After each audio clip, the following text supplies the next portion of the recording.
会做同样的事情。 China has the world's toughest COVID-19 restrictions in place. And with these latest outbreaks, we're seeing police in white hazmat suits, panic buying in shops, advice to work from home, just like 2020 all over again.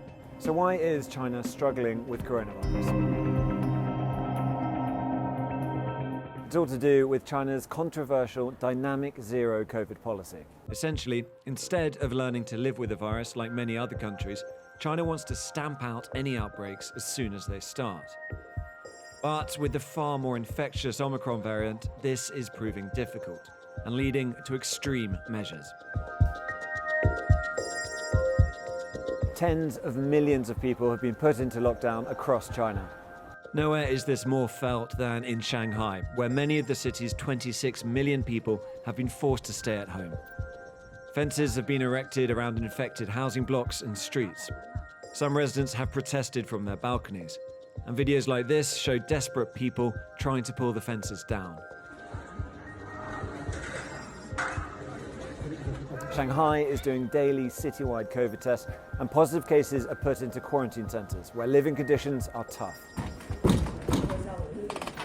For places affected by outbreaks like Shanghai, the main policies of zero COVID are restricting travel in and out of the region, regular community testing programs, the closures of non-essential businesses, and the suspension of schools and public transport.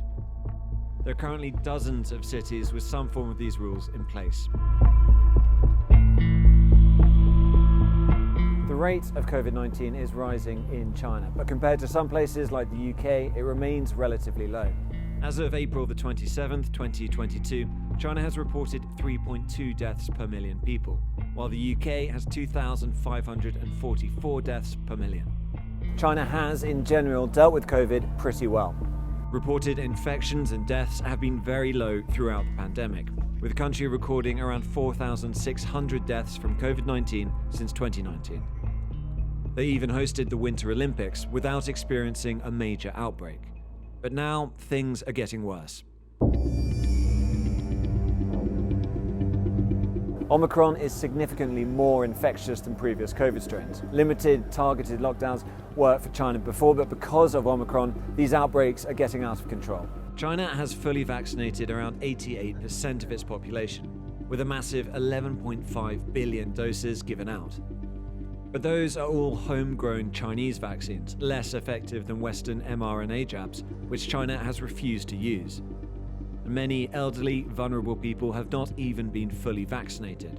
China's intensive care system is underdeveloped and not ready to deal with a massive wave of admissions.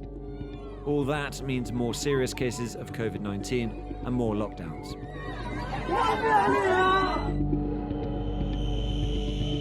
Some of this is science, but much of it is politics. Chinese officials have spent the pandemic loudly criticizing Western democracies' handling of COVID-19, saying dynamic COVID-0 points to the superiority of the Chinese system.